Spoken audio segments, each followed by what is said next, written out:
Hey everybody. So I'm making this video for several reasons. One, I want to document my pregnancy.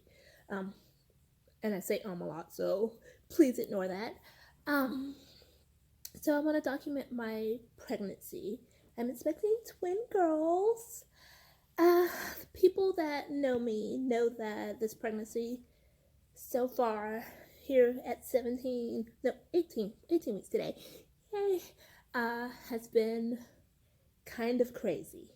So, here goes the story.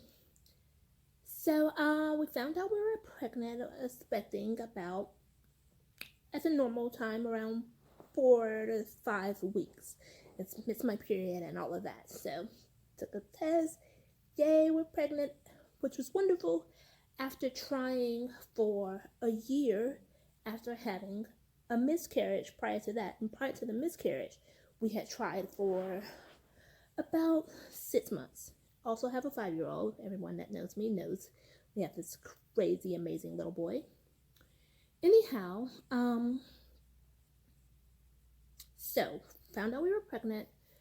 Um, and after the Thanksgiving break, we were coming home from Chicago. My hair is crazy because I just got up from a nap. We were coming home from Chicago, and I was getting pains. And after having miscarriages, I'm like, I'm not playing with this. Let's see what it is. Going for the ultrasound, they see 3 babies. That's a video that talks of me being shocked. That's the only other video I have on this channel right now. But yeah, they saw 3 babies. WTF, right? So, it was crazy. We were terrified and excited at the same time. Well, my next appointment was 2 weeks later, and when we went to that appointment, they only saw 2 babies. They only saw 2 babies, which was sad and a little bit of relief, you know? So, at first they were thinking that the ultrasound tech could have read the ultrasound wrong and just thought it was blood flow from something else. But my OB confirmed that was a legitimate full heartbeat there for that third baby. So the baby just vanished. They call it disappearing twin. In this case, it was a disappearing triplet. So, um, so that had to be about, it was about 8 to 9 weeks when we realized that there's only 2. Right around that time, I had started getting nauseous. And actually, no, a couple weeks before that, I had started getting nauseous. Like right after that, I had the, oh my gosh, what is inside me? Nausea. Like, I I don't remember being abducted by aliens, but I don't think they would want me to remember because the things that were going on with my stomach and my body period were ridiculous. Horrible, horrible, horrible, horrible nausea that I was in the ER 3 times to get IVs because I was dehydrated, even though I was chugging water all the time. But even water, I would drink 6 sips of water, come back up. Drink some water, come back up. Anything. I ended up in a 3 week span, lost 12 pounds. I've gained 9 of it back. So that nausea lasted from, like I said, about week 8 to 9 ish till about week 14. So the past 3 weeks, actually, no, I say about 13 because it's probably been a good month that I've been good. So week 13, 14. So that was good. That got rid of that. So around at my 16-week appointment, all the appointments were good prior to all the appointments have been good. I was going in once a month and to 2 doctors because I go on base to my regular OB and I go to a high risk OB also, or maternal fetal medicine doctor who specializes in high risk pregnancies. I'm high risk because I'm pregnancy old. I'm 39, and because there's two, so I'm considered high risk. So going to both of the appointments, babies looked good. They were moving around, same size, everything. At my week 16 appointment, which was 2 weeks ago, to not this past Wednesday, but Wednesday before that, so a week and a half ago, they saw that one of the babies' bladder was a lot smaller than the other, and that baby B is what they call her, but her name's Asia. They saw that Asia only has had a lot less fluid around her than Ava does, baby A. So she has a lot less fluid and she has a small bladder. So that made them think about what's called twin-to-twin transfusion, where one baby is getting more blood and therefore more nutrients than the other. So the other baby, so one baby's getting too much and the other is not getting enough. And the one that's not getting enough can develop issues by not having enough nutrients and not growing enough, organs and stuff not developing enough. The other one can have issues because it's getting too much blood and her little heart is like, what do I do with all of this, you know? So that was at week 16. Like I said, 2 Wednesdays ago. And they gave me an appointment for next Wednesday. So 2 weeks away. Okay. So I Google everything. You're not supposed to, but I did. I Googled and I joined Facebook groups for moms of twins and moms of monodive twins is what I have. I don't want to say the full name because I will butcher it. Monodive. So mono, 1 placenta, die, 2 sacs. So they're in 1 placenta, but they have their own separate sacs. And with that, they share a blood vessel between the two of them, and that's where it's happening. Instead of we have what's called the donor baby. Baby B gets all of this blood and feeds all of her blood to baby A. So she's donating all of her blood to A for reasons unknown. So I was being monitored for that, and I felt like 2 weeks was way too long to wait. And even in the groups, in the Facebook groups, they said 2 weeks is too long to wait because there's 5 stages. The 5th stage is death of both babies. Stage 1 is manageable, and kind of manageable, but that's when you have to really start watching it. So I wasn't diagnosed at that point. They were just watching to see if I would end up in stage 1. So I felt like the appointment wasn't soon enough, and I called and got the appointment changed to this past Thursday. Today is Saturday. So at that appointment, the fluid around the babies still hadn't changed. There's too much around Ava, not enough around Asia, baby A, baby B. And they gave me a butt ton of other crappy news. So apparently also Asia has, or it appears she has, a club foot. It could be because she's so compacted in her sac because of the minimal amount of fluid that her foot is just turned from her position, from the lack of space. That isn't a huge deal because they can have little boots once they're able to crawl and walk to correct that, and some babies will eventually need surgery. The other thing is they said that I had a high risk. My husband's calling. I'll call him back.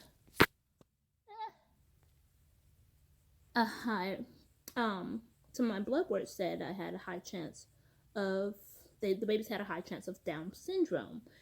High meaning 1 out of 85, or 1 out of 88, I think, what's the chances? But it turns out that that is not, after my appointment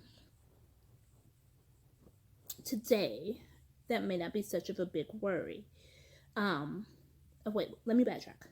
So after they said that, they were going to go in to do an amniocentesis, where they take some fluid from the sac of one of the babies to test the chromosomes, and that would give us 100% sure whether or not the babies did or didn't have Downs. But once they saw how little fluid was around baby B, Asia, they, hope you didn't see my nanny, they decided they weren't going to do that and send me to a specialist in twins transfusion to look at the difference in fluid level and Asia's bladder being so small. And after that conversation, I reminded the LB that I did have a triplet at one point. And what was probably happening with the Down syndrome test is the triplet disappeared because she had, or it could have been a he, had a condition, possibly Downs, and just kind of died off on her own, or vanished on her own.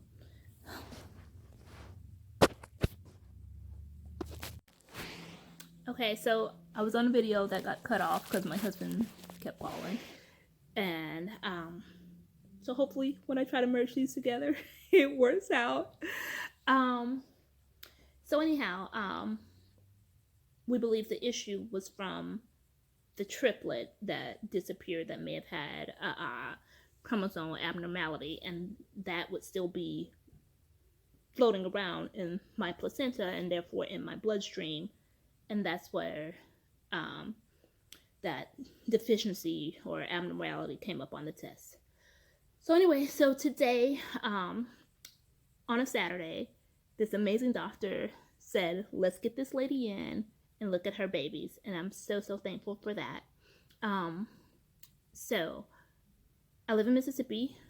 My maternal fetal medicine doctor, I see one here in Mississippi, but the main hospital is in New Orleans, about an hour and 15 minutes away. That's where I was going, and they referred me to twin transfusion specialists in Baton Rouge, Louisiana, which is about 2 hours and 20 minutes away. So this is a lot of driving to ride and be under the stress and everything. So it was so relieving to get there and have an amazing physician. So he was very thorough with his exam, with the ultrasound, was giving us information, making sure we knew everything we possibly needed to know, and our course of action. So the course of action here is I have to go back in 3 days for another appointment for us to look at the girls again to see if the fluid levels have changed and as Asia's bladder has started to get bigger at all, which we hope that's the outcome, but it hasn't changed in the last, not to be down, but it hasn't changed in the last week and a half. But so we'll see and hope and pray and cross our fingers and toes and eyelashes and whatever else we can cross to that things will change on their own, that Ava will say, wait a minute, I'm holding out too much from my sister. My sister is being way too nice and giving me too much of her blood. Girl, take some of this back. Hopefully that's what happens. But if it doesn't, and it's progressed more, the best option is what's called laser ablation surgery. And what they do is they go into my stomach, into the placenta, to around the area of the blood vessels with a fiber optic camera. They said about the size of the tip of a pencil, small camera to look at the blood vessel, and they have their own individual blood vessels, but the blood vessels that are get my words right, where Asia is supplying or donating blood to Ava to ablate or separate those. They'll go in with a laser and cut or burn those blood vessels, which sounds scary as all get out. And it is. And I'm freaking out a little. But I feel positive. I feel positive that it's all going to work out in one way or the other. Either we're going to go in on Tuesday and hallelujah anyhow, but God, and the girls have changed naturally, and the fluids have started to level out, and Asia's bladder's growing, and she's doing what she's supposed to do, and everything's good. That, or I will have the surgery by, like I said, this done by this amazing doctor on Thursday-ish, and it'll work out. I just feel like it'll work out. So that was a lot of information, a lot to say without losing my mind. And I just wanted to make this video, one for people that may be going through this issue, so I can start tracking it for them and for myself, and for the girls, to let them know how much hell they put me through to get here when they were older, and also so that I can share with my family and friends, because repeating all of this over and over, when people say, how are the girls doing?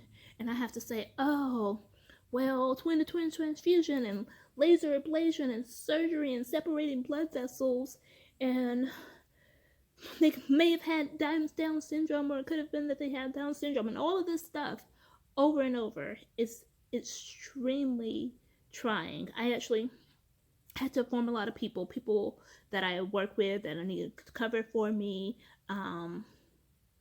my closest family and friends, people that are helping me out, helping us out with my son and everything. So I've had to share this information, and I did a lot of copy and paste, boop, boop, boop on text messages, because saying that, and I don't know if saying it multiple times makes it more terrifying, makes it more real, makes it more heavy on your heart, or it's something. I just can't say it or type it multiple times. So hopefully this was informative and has my family and friends in the know, and people that may be going through the same thing with twins or any multiples, because this can happen with any multiples. You can have this twin-to-twin is an identical twin thing also, so I should have said that. But you can have triplets, and this is how our triplets were. 2 would have been identical, and 1 would have been fraternal. So can happen with any type of multiples where there's a set of identical twins. And with even other multiple sets, other multiple types, other types of twins, there's other issues that can develop. This is just one that's specific to identical twins. So it was a lot. If you watched all of this, thank you very much. If not, you don't know I'm here talking about whether or not you did or not. So, alrighty, that's all. Bye. Pray for us.